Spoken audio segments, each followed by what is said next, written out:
Pesugihan Gunung Kawi. Nama Gunung Kawi di Jawa Timur sudah terkenal puluhan tahun sebagai tempat keramat. Konon banyak orang yang datang ke sana dengan niat pesugihan, ingin kaya mendadak, usaha laris, atau hutang lunas. Tapi di balik itu, selalu ada harga yang harus dibayar. Di sebuah desa kecil dekat Kediri, ada seorang lelaki bernama Sutrisno. Usianya 40-an, hidupnya pas-pasan sebagai pedagang kecil di pasar. Dagangannya sering basi karena tidak laku, sementara hutang menumpuk. Istrinya, Rini, mulai sakit-sakitan karena stres, dan anak sematawayangnya, Wahyu, hampir putus sekolah karena tidak ada biaya. Dalam keputusasaan, Sutrisno mendengar dari seorang kawan lama bahwa ia bisa mencoba peruntungan di Gunung Kawi. Katanya, banyak orang biasa yang tiba-tiba jadi juragan setelah datang ke sana. Sutrisno yang gelap mata akhirnya berangkat tanpa memberitahu istrinya. Malam itu, bulan sabit menggantung pucat di langit. Sutrisno ditemani seorang pemandu misterius bernama Mbah Kromo, lelaki tua dengan mata sayu namun tajam. Mereka naik ke area makam keramat di lereng Gunung Kawi, di mana dupa, sesajen dan bunga sudah disiapkan. Mbah Kromo berbisik lirih, "Kalau kamu sungguh-sungguh, kamu harus siap, karena apa yang kamu minta akan dibayar dengan nyawamu atau orang yang kamu sayangi." Sutrisno menggigil, tapi pikirannya dipenuhi bayangan kekayaan. Ia mengangguk tanpa ragu. Malam itu, Sutrisno duduk bersila di depan sebuah makam keramat. Tangannya gemetar saat ia menyalakan dupa dan membaca mantra yang diajarkan Mbah Kromo. Lalu, dari balik kabut, tercium bau anyir darah bercampur melati. Angin bertiup kencang, membuat nyala api lilin bergetar. Perlahan, sosok tinggi besar berwajah samar muncul. Kain hitamnya menjuntai. Suara berat terdengar di telinga Sutrisno. "Aku bisa memberi apa yang kau minta, tapi kau harus memberi tumbal. Darah akan jadi ikatanmu." Sutrisno hampir pingsan, tapi Mbah Kromo menepuk bahunya. "Jawab ya, cepat." Dengan suara terbata, Sutrisno berkata, Iya." Seketika, ia merasakan tubuhnya dingin. Matanya berkunang-kunang. Sosok itu menghilang, meninggalkan bau amis yang menusuk hidung. Sejak malam itu, dagangan Sutrisno di pasar selalu laris. Pelanggannya berbondong-bondong, bahkan berebut. Modal kecilnya berubah jadi keuntungan besar. Dalam beberapa bulan, ia bisa membuka toko kelontong, lalu toko emas kecil. Istrinya heran, tapi Sutrisno hanya bilang, "Rezeki sudah mulai berpihak pada kita." Namun, ada yang aneh. Setiap malam Jumat Kliwon, Sutrisno sering menghilang. Katanya pergi ke pasar malam atau urusan bisnis. Padahal sebenarnya, ia harus melakukan ritual pemberian sesajen ke Gunung Kawi. Dan setiap kali ia lupa atau menunda, di rumah selalu ada kejadian aneh.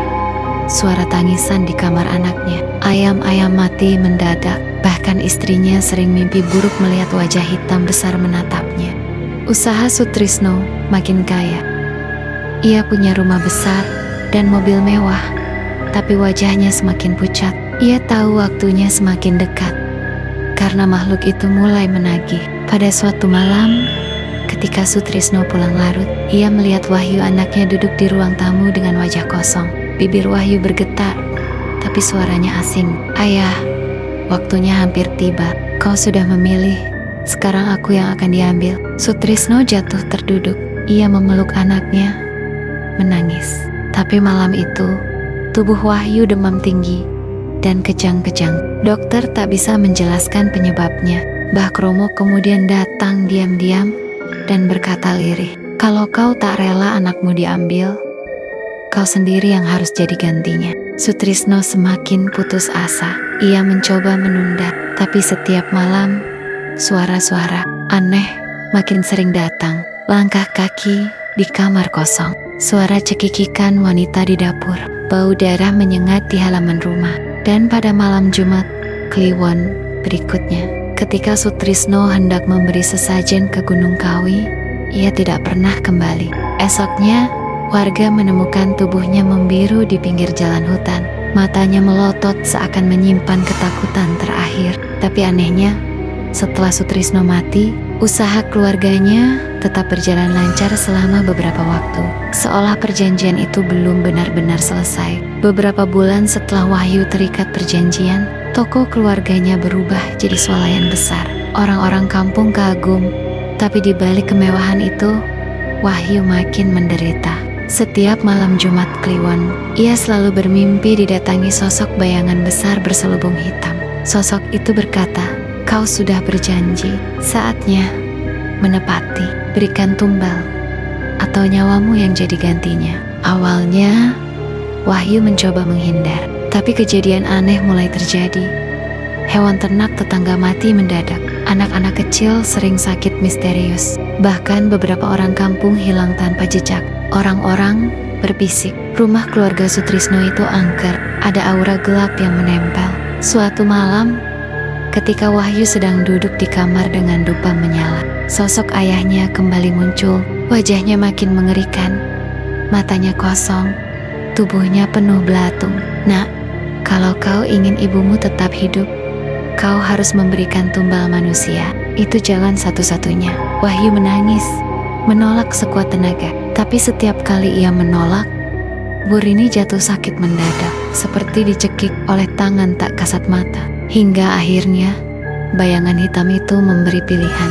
Pertama, korbankan orang asing yang tak ia kenal. Kedua, atau korbankan orang terdekat yang ia cintai. Pada malam Jumat Kliwon yang berikutnya, Wahyu kehilangan kendali. Tubuhnya bergerak sendiri, seolah ada yang mengendalikan. Ia mengambil sebilah pisau dapur, matanya kosong. Ketika sadar, ia sudah berada di kamar ibunya. Burini sedang tidur lemah. Bayangan hitam berdiri di ujung ranjang sambil berbisik, "Inilah tumbal terkuat. Darah ibu akan melipat gandakan kekuatanmu." Wahyu menjerit, menahan tangannya agar tidak bergerak. Tapi semakin ia melawan, semakin kuat dorongan itu. Air mata "Ampuni aku, Bu." Pisau itu akhirnya menancap. Suara tawa panjang terdengar memenuhi rumah. Bayangan hitam menghilang, meninggalkan tubuh Burini yang terbujur kaku dengan darah membasahi spray putih. Sejak malam itu, rumah keluarga Sutrisno ditinggalkan orang. Wahyu tidak pernah terlihat lagi oleh warga. Konon, setiap malam Jumat Kliwon, ada suara laki-laki menangis dari dalam rumah kosong itu, diiringi bau dupa yang menyengat. Beberapa pendaki Gunung Kawi bersumpah pernah melihat sosok pemuda pucat duduk di bawah pohon besar, menunduk dengan mata kosong. Jika ada yang mendekat, wajahnya akan berubah menjadi menyeramkan, lalu menghilang ditelan kabut. Masyarakat percaya Wahyu kini bukan lagi manusia. Ia telah menjadi penjaga baru perjanjian pesugihan Gunung Kawi, menggantikan Mbah Kromo yang misterius. Dan siapapun yang berani mencari kekayaan lewat jalur terlarang itu akan bertemu dengan Wahyu, sang pewaris kutukan. Kekayaan memang bisa diraih dengan jalan singkat, tapi harga yang dibayar adalah jiwa dan keturunan. Pesugihan bukan hanya tentang kesepakatan, melainkan warisan yang akan terus menjerat darah keluarga sampai kiamat.